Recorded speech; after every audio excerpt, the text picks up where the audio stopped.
Assalamu alaikum all of you. With the name of Allah Almighty, who is most beneficent and merciful.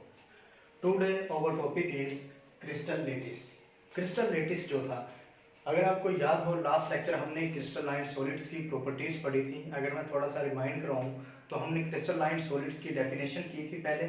Crystalline solids क्या होते हैं? ऐसे solids होते हैं जिनके अंदर एटम्स, आयंस, मॉलिक्यूल्स, उनकी जो अरेंजमेंट होती है 3D होती है और एक रेगुलर पैटर्न में होती है। ठीक है, तो वो क्रिस्टलाइन सॉलिड्स हमने पढ़ा था। अब यहाँ पे क्रिस्टल लेटिस हमारा आज का टॉपिक है। ये हम देखते हैं कि ये क्या है। अगर हम बात करें क्रिस्टल की, क्रिस्टल जो होती है वो एटम, आयंस और मॉलिक्यूल से मिलकर बनी होती है। क्रिस्टलाइन सॉलिड की ये डेफिनेशन जो हमने लास्ट पढ़ी थी, एटम्स, आयंस, मॉलिक्यूल्स, ठीक है, वो क्रिस्टलाइन सॉलिड के अंदर 3 डिमेंशनल अरेंजमेंट होती है। उनकी डेफिनेट, उनकी शेप और डेफिनेट क्रिस्टलाइन सॉलिड्स का वॉल्यूम होता है। अब जो एटम्स, आयंस और मॉलिक्यूल्स होते हैं क्रिस्टलाइन सॉलिड के अंदर एक स्पेसिफिक पॉइंट्स के ऊपर वो पड़े होते हैं। अगर मैं उसकी डायग्राम ड्रा करूं, ये देखें डायग्राम इसकी, हम क्या करते हैं, ये इस तरह एक बॉक्स बनाएंगे, ठीक, फिर इस बॉक्स के ऊपर एक और बॉक्स इस तरह ड्रा करते हैं, ठीक है, फिर हम क्या करते हैं, इधर एक इस तरह का और बॉक्स ड्रा कर लेते हैं और अब हम क्या करते हैं, इनके पॉइंट्स को मिला देते हैं। ये पॉइंट इस पॉइंट को, उसके बाद हम इस पॉइंट को मिला देते हैं, इस पॉइंट को, और उसके बाद इस पॉइंट्स को हम मिला देते हैं। जब इन पॉइंट्स को हम मिला देते हैं, ठीक है, ये बॉक्स हमारे पास बन गया। अब देखो इस क्रिस्टल के ऊपर ये पॉइंट्स बन रहे हैं।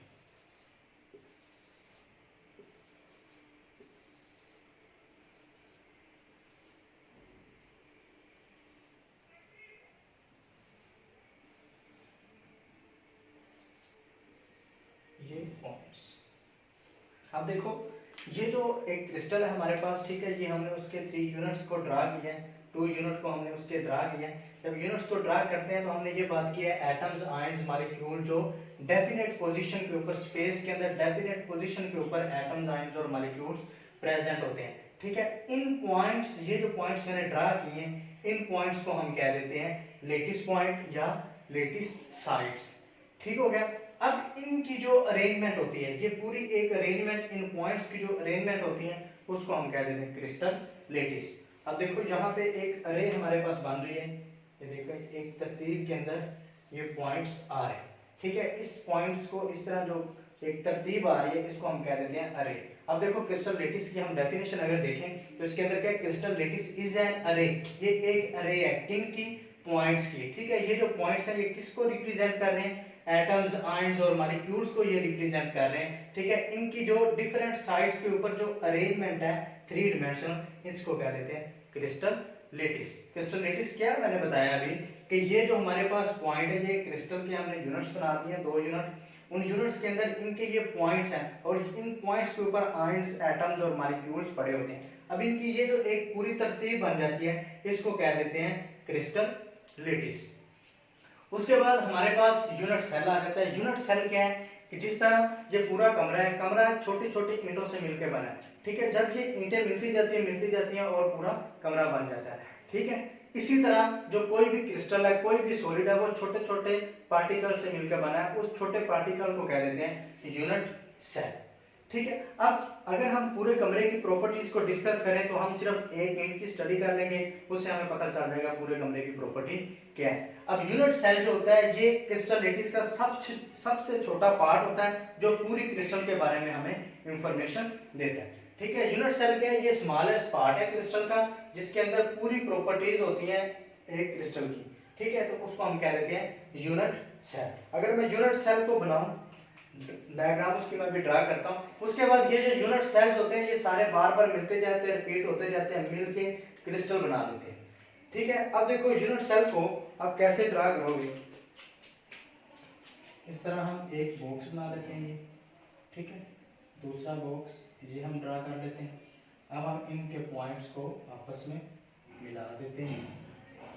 ठीक है, अब देखो अगर हम यहाँ पे इसको मैं फर्दर एलैबोरेट करूं तो एक एक्सिस हमारे पास ये बन रहा है, दूसरा एक्सिस ये बन रहा है और एक एक्सिस इसके अंदर ये 1 2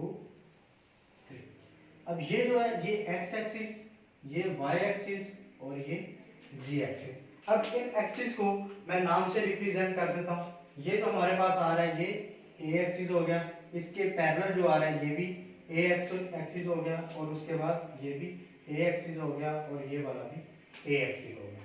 उसके बाद वाई एक्सिस को मैं रिप्रेजेंट कर देता हूँ बी के साथ। ये वाई एक्सिस बी के साथ, ये भी वाई एक्सिस बनता है, ये भी बी के साथ रिप्रेजेंट कर रहा हूँ, ये भी वाई एक्सिस को बी के साथ, और इस वाई एक्सिस को भी बी के साथ में रिप्रेजेंट कर देता हूँ।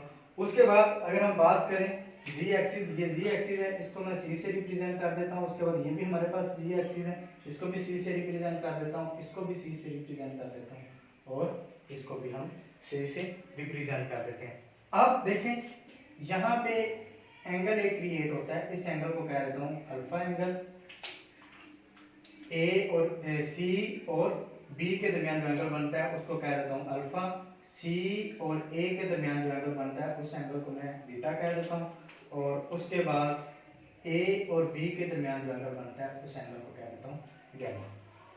ठीक हो गया। अब ये जो एक्सिस हैं उनको मैंने जाहिर किया है ए के साथ, उसके बाद बी के साथ, उसके बाद सी के साथ उनको जाहिर किया। ये सारे एक्सिस थे जिनको मैंने सिंबल्स के साथ रिप्रेजेंट किया, और उसके बाद एक एंगल अल्फा बना है, एक एंगल बीटा बना है, एक एंगल गैमा बना है हमारे पास। ठीक है, तो अब इन 6 एलिमेंट्स को हम कह देते हैं यूनिट सेल डायमेंशंस, और इनको कह देते हैं क्रिस्टलोग्राफिक एलिमेंट्स।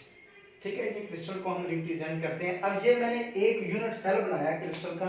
अब ये जो एक यूनिट सेल है ये हमें पूरी क्रिस्टल के बारे में इंफॉर्मेशन देता है। ठीक हो गया, और इनके ये वाले मैंने एलिमेंट्स बना दिए हैं। इन एलिमेंट्स को कह देते हैं क्रिस्टलोग्राफिक एलिमेंट्स और यूनिट सेल डायमेंशंस। ठीक हो गया, सारा रिवाइज करता हूँ कि आज हमने क्या पढ़ा है। क्रिस्टल लेटिस हमारा टॉपिक था। क्रिस्टल लेटिस क्या है कि एक क्रिस्टल ले लेते हैं, उस क्रिस्टल के अंदर क्या होते हैं, एटम्स, आयंस, मॉलिक्यूल्स होते हैं। ठीक है, अब वो जो एटम्स, आयंस और मॉलिक्यूल होते हैं क्रिस्टल के अंदर एक स्पेसिफिक पोजीशंस के ऊपर ये पड़े होते हैं, और जब ये पड़े होते हैं एक पूरी एक उनकी अरे बन जाती है। इन पॉइंट्स को, जहां पे ये एलिमेंट्स पड़े हैं, इन पॉइंट्स को हम कह देते हैं लेटिस पॉइंट। अब इनकी जो पूरी अरेंजमेंट है इसको हम कह देते हैं क्रिस्टल लेटिस। अब क्रिस्टल लेटिस क्या है, एक पूरी अरे है, किसकी, एटम्स की, आयंस की, मॉलिक्यूल्स की, तीनों में से किसी की भी हो सकती है, और ये 3D स्ट्रक्चर है। इनकी ये जो अरेंजमेंट है डिफरेंट पॉइंट्स के ऊपर, ये मिलके क्या बना देते हैं, क्रिस्टल लेटिस। उसके बाद हमने एक यूनिट सेल की बात की है। जो क्रिस्टल होती है छोटे छोटे पार्टिकल से मिलके बनी है।